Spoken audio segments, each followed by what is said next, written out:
Hello and welcome. Thank you for joining us on today's episode of The Untold. Of course, I'm your host, Abdullah Al-Hindiani. And I'm your host, Jane Al-Athari, and today we're joined by Ahmed Alterkait, who's a writer and director, which is such an interesting combo to have.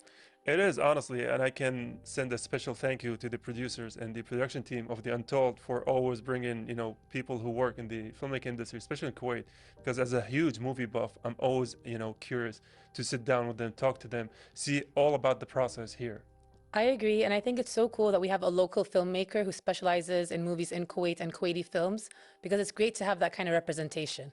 Yeah, honestly, and I think we're seeing a huge jump in movie making in Kuwait because before, or at the times that I was aware of, it was just short movies and festivals, right?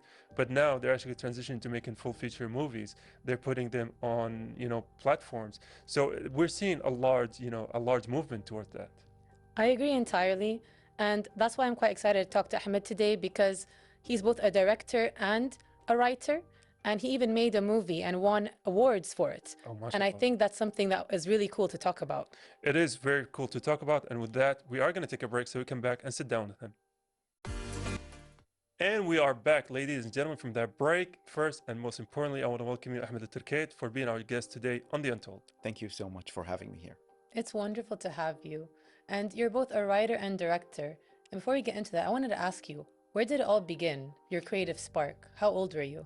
Um, are we talking about professionally or like in general? In general. I would say maybe when I was like 6, 7 years old, maybe. Oh, wow, nice. Yeah, I used to take the family camcorder from my older sister and just film fun stuff.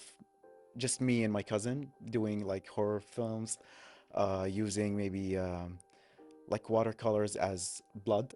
Oh, wow. Yeah, we used to do like horror films. And then I remember when I reached high school, that's when I started to get a little more serious with it. I used to shoot short films, participate in local film festivals in Kuwait, and that's when I decided that I want to take it one step further and like do it professionally. And I I I I honestly don't know how many short films I made, but I participated in different film festivals locally and internationally. And The Boy Inside the Cocoon was the first feature-length film that I did. Oh, mashallah. So yeah. It's funny that you said the way you began it was as a child who taken a camcorder, because Mhm. that's honestly similar to stories like Steven Spielberg and Paul Thomas Anderson, who also have many interviews where they're like, okay, we started by just picking up a camcorder and filming. So it seems like that's the way for a lot of directors to get into the business side of things. I Y- want to ask you about something, you started in short movies and then I'd imagine started as a hobby between your friends.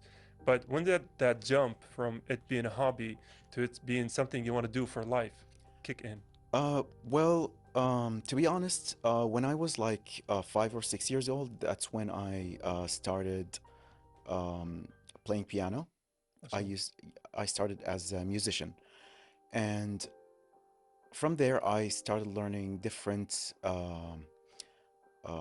I guess hobbies. I started drawing. I got into graphic design. So I learned everything that's related to art. And the reason I decided to be a director is to combine everything into just under one umbrella. Combine music, drawing, videography, storytelling, even as a writer. So that's when I decided that I want to be a director and not just do one thing or another. Honestly, that's amazing. And it seemed like you had that creative spark from a very young age. And it's so cool that you managed to dabble in so many creative fields as well.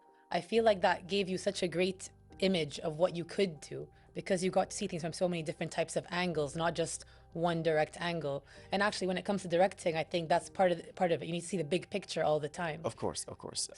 As a director, you need to have different skill sets and not just direct, but um, as we say, you need to get your hands dirty Yeah. with so many things. For example, I like to also get involved with the art direction. Of course, me studying graphic design helped a lot I'm a graphic design graduate, so I like to view things from design perspective and not just filmmaking perspective.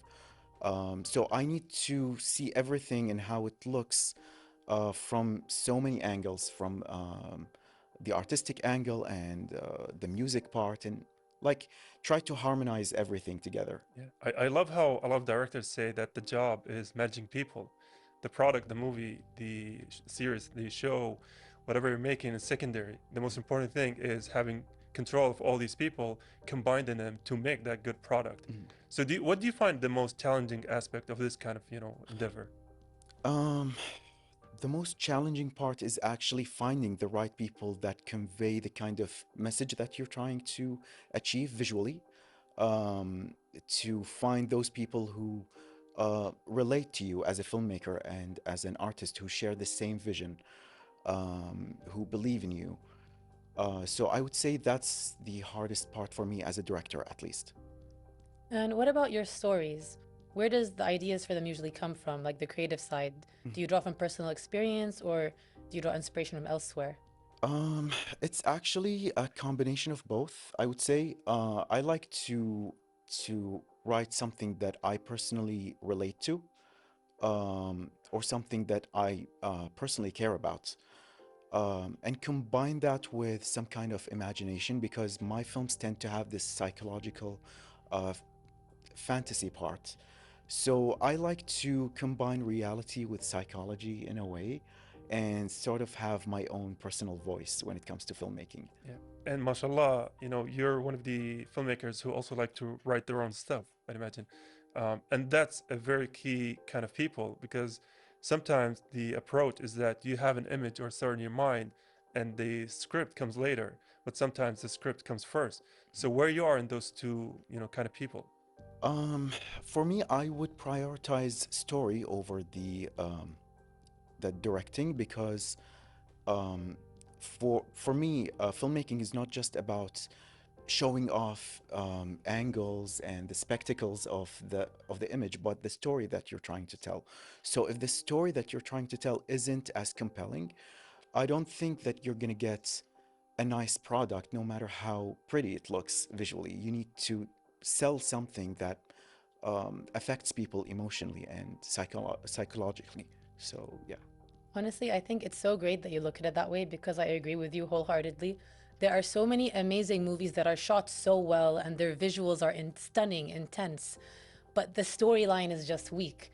And in the end of the day, the story is kind of what makes or breaks a movie sometimes because if the story doesn't grip the audience, even if everything else is a 10 out of 10, they're not going to go away loving the movie as much. Yeah, So I you need to agree. find the balance between both of those things to achieve the best movie possible. Exactly, exactly. And especially in Kuwait, because we do have some certain limitations when it comes to like the financial side. Mm. So as an independent filmmaker, you need to find that balance between telling something that is um, impactful to the audience and balance it with the budget that you have to come up with something the best that you can achieve.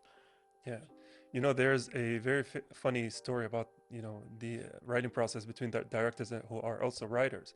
There's a very famous French filmmaker, I think it was called Francois Touffet or something like that, where he has a very famous movie that was made with 4 pages of script.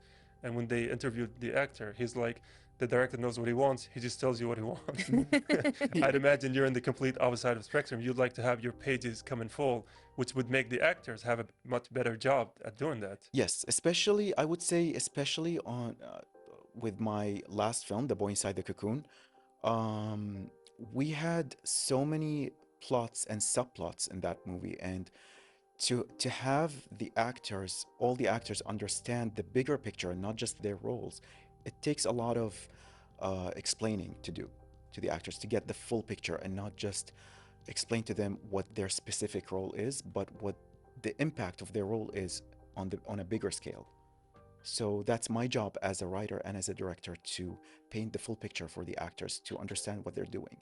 That's a fair point. I didn't think of it that way because if the actor doesn't know what your vision or goal is, they can't bring it to life in the right way, can they? Yeah. Because they might have a script or they may have your direction, but unless they fully understand your idea, they may fall short of some things. Yes. Recently, there was, I think, a really popular show that had a lot of hype and was going really well, but the finale of the show didn't do as well because I heard that the writers didn't write down the script.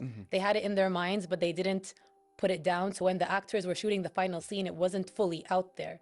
So that seemed to cause a lot of problems in how the story came about. Yeah. So I can understand why you would want to have the whole thing happen in the most perfect way, because I think directors can be perfectionists as well. Would you say that you're one as well? Yeah, I am.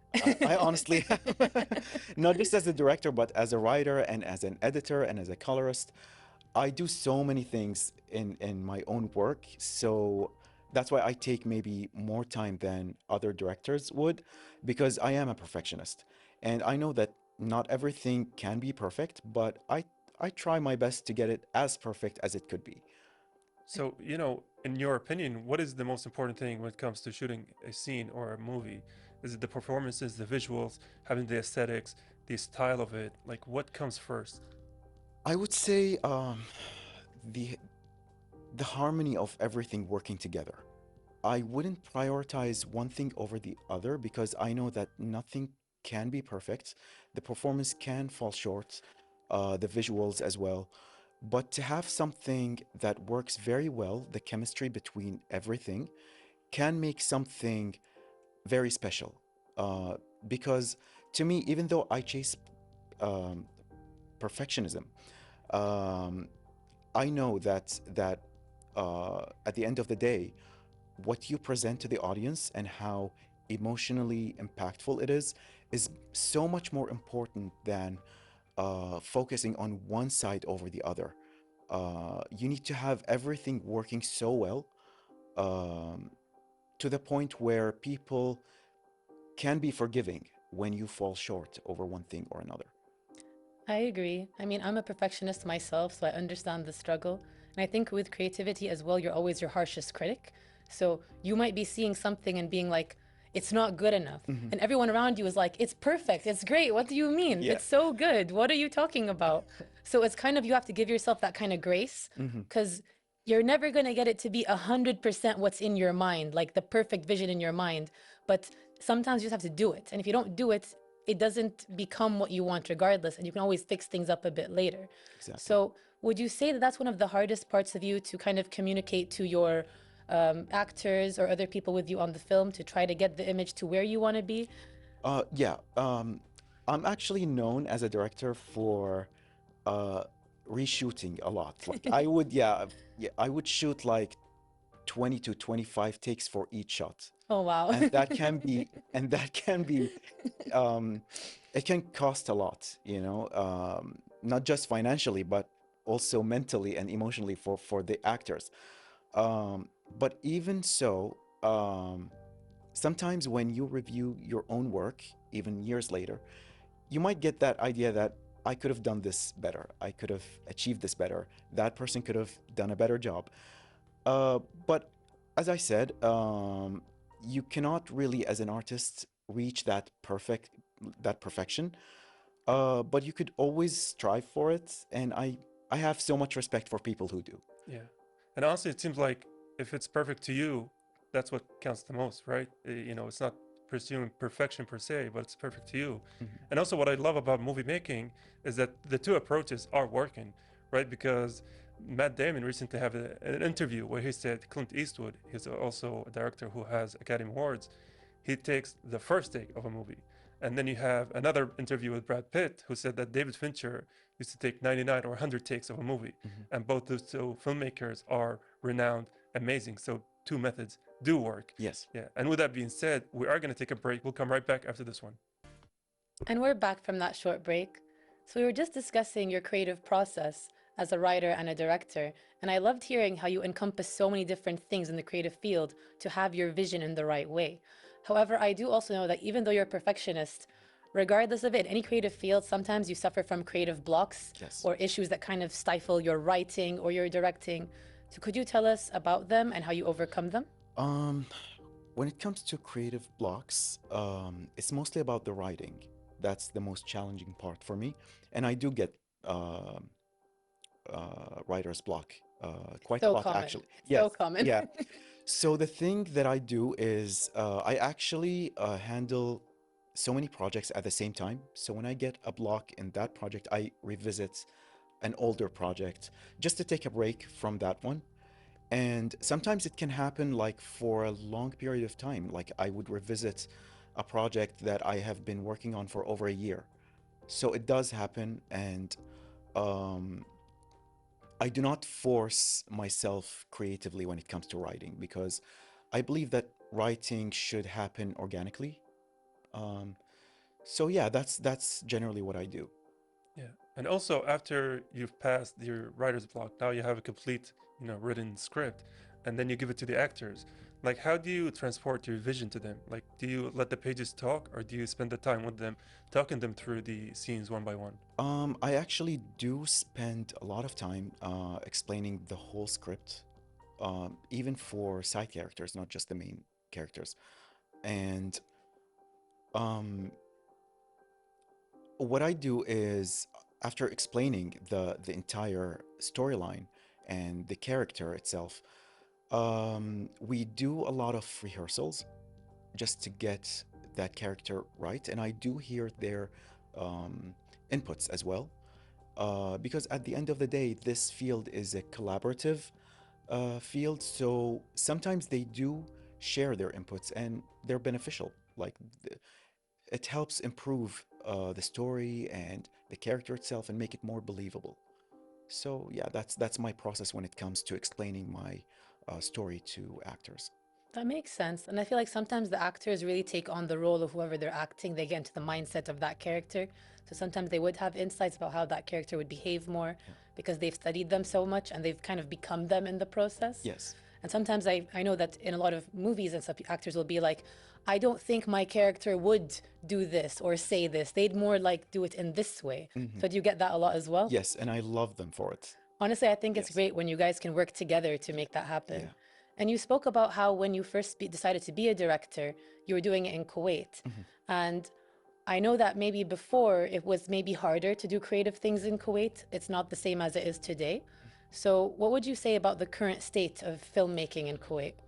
Um, some people would say good or bad. I would say it's fragmented Mm. when it comes to filmmaking. Um, some people have certain views on filmmaking, whether they're good or bad, when it comes to Kuwaiti cinema in general. Uh, but what I love about cinema in Kuwait, it's that each director has their own voice. Whether it's bad or good, um, it's diverse, and I love that. We don't all share the same artistic backgrounds. So some people may have some sort of prejudice towards Kuwaiti films because they've seen maybe one or two bad Kuwaiti films, so they generalize. But I do believe that there are lots of good Kuwaiti films. If they dig a little deeper, they will find some hidden gems. So this leads me to my next question: is that your movie Sharnaqa, which is a boy in the cocoon, amazing title. Talk us through that process. Like, where did the idea come from? How did you choose this title in particular? Like, what was behind the scenes? Okay, so The Boy Inside the Cocoon is a story about a young boy who is emotionally and psychologically isolated because of the death of his older sister, Dana, and the separation of his parents. He suffers from bullying and lots of different things. So the title, The Boy Inside the Cocoon, or Asharnaqa, is um, is sort of a representation of his inner psychological state. He might not be literally inside a cocoon, or maybe he is, and that's the magic of the horror aspect of the film. But deeply, it is a humanitarian story. It talks about child abuse and so many other aspects, that stories that need to be told in our society. So as I told you before, my stories tend to come from personal experiences or things that I observed. So that's how I wrote The Boy Inside the Cocoon back in 2017. MashaAllah. Wow, the story does seem a bit dark and scary, but also so interesting. Sometimes I find that the horror movies that are more psychological are impacting me way more than the ones that are just regular blood and gore and horror and all that stuff. There's something about the human psyche that can be so uncanny and disturbing, you know? Yeah. Because it's be like, that could happen to me, that could happen to someone I know. Yeah. It could be a real thing. And I think that's what makes things more scary sometimes.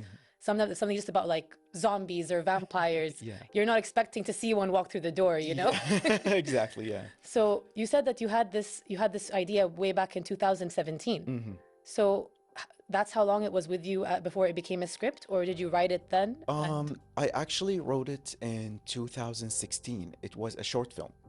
But when I discussed it with my producer, Sufana Shawaf, she's the one who suggested to me that we should turn this into a feature film. She told me this story needs to be told in a certain way, and it needs to be a feature film, not just a short film. And it was scary to me because I've never done a feature film before. So I took 1 year to rewrite the entire script as a feature film, add more plots, more characters, more subplots, and that's how it turned from a short film into a feature-length film. Oh, mashallah. And I want to also go back to the title because honestly, I really do love the title. You know, I'm so curious about it. It kind of reminded me of the almond. And now I'm gonna make this sentence make sense. You know, not in terms of the story, but the almond has double meaning, right? It's like it's a curse, and then the child in the movie is a curse, which is two meanings for the same kind of word. Which is also goes back to you. You know, the boy inside the cocoon has two meanings, right? Yes. It's a metaphorical prison for his, you know, the struggles that he's having. So why cocoon in you know the Sharnaqa? Why that in particular as the thing that holds him? I wish I could answer this question, but it would spoil the entire point of the film. But you're right to compare it to films like The Omen. I think people who enjoyed those kind of films might enjoy The Boy Inside the Cocoon. From the way the story unfolds, from diving deep into the human psyche, especially the child. On the surface, The Boy Inside the Cocoon might be a generic horror film with like supernatural entities, but deep down, it has way more meanings than just that. Yeah, that's the thing I love about horror movies, because like you said, on the surface, the horror genre is, you know, it has its foundations, but beneath every layer, there are, you know, a lot of hidden meanings. Like for example, one of my favorite movies called It Follows, whereas if a horror movie, the entire movie, the ghost or the villain just follows the people. So it sounds really simple, but if you think about it, it's an amazing, you know, metaphorical kind of analogy. And now back to your question, Lucia. Oh no, it's fine. I was just thinking because in a lot of horror movies, children always seem to be the focus. There's always like little kids, little girls. They always seem to be a recurring theme in a lot of horror movies. Yeah. Why would you say that is? And why did you pick a child kind of to be the focus of your story? I don't know about other films, but at least for me, I think it's about the contrast of the child always seen as innocent. So that symbol of innocence turning into something terrifying is the idea itself is terrifying. Yeah. Because you don't expect a little boy doing those terrifying things. And for me, I wanted to focus on the child because the entire point of the film focuses maybe on abuse, but specifically on child abuse. Verbally, physically, emotionally.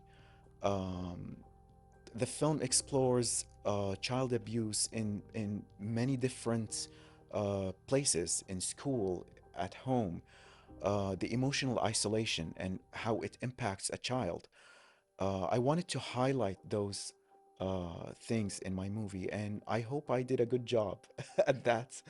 No, I'm sure you did. And I think it's amazing that you're able to shed awareness on these kind of issues. And that's one of the amazing things about the horror genre in general, is you can kind of talk about subversive ideas without being too obvious about them and in a way that people can really understand, I feel. Yeah, honestly, again, you know, very well said, Lujain, because the horror genre, you know, it has a lot of deeper meanings, right? The thing about the scare jump, you know, the jump scares, the music, that's to get people in the seats. But once they're in the seats, that's where the true layer of the meaning comes front center. I do want to ask you about your role as a writer and director, because I know as a writer, you have a story in mind. You know, you have A to B, you know, going all the way back to the end of the letters. But then as a director, because you said you're one of the most, you know, a kind director who takes advice and, you know, talks with the actors whenever they have input. So how do you balance the two, right? How do you balance maintaining what you wrote and then taking the input of them and being a director who takes inputs? For me, it's actually easier that way. Oh, For me, yeah, I do love the advantage of writing my own work. Some directors prefer to work on things that are not written by them. But for me, I like to adopt the story and feel it and live the story itself in order for me to deliver it in a way that feels personal, that feels that it has my own voice, but delivered to the audience. So to me, writing and directing go hand in hand in my work. And honestly, I think that shows because you won both an award for Best Director and Best Movie. Is that correct? Yes, How'd that feel? it was overwhelmingly positive.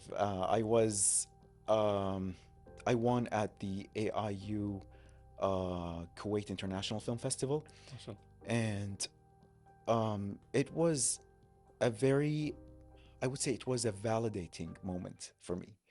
Um, I got emotional the next day because I did not feel it at the moment. But it was nice knowing that my story resonates with the local audience, especially that I have screened this movie, um, uh, let's say outside of Kuwait.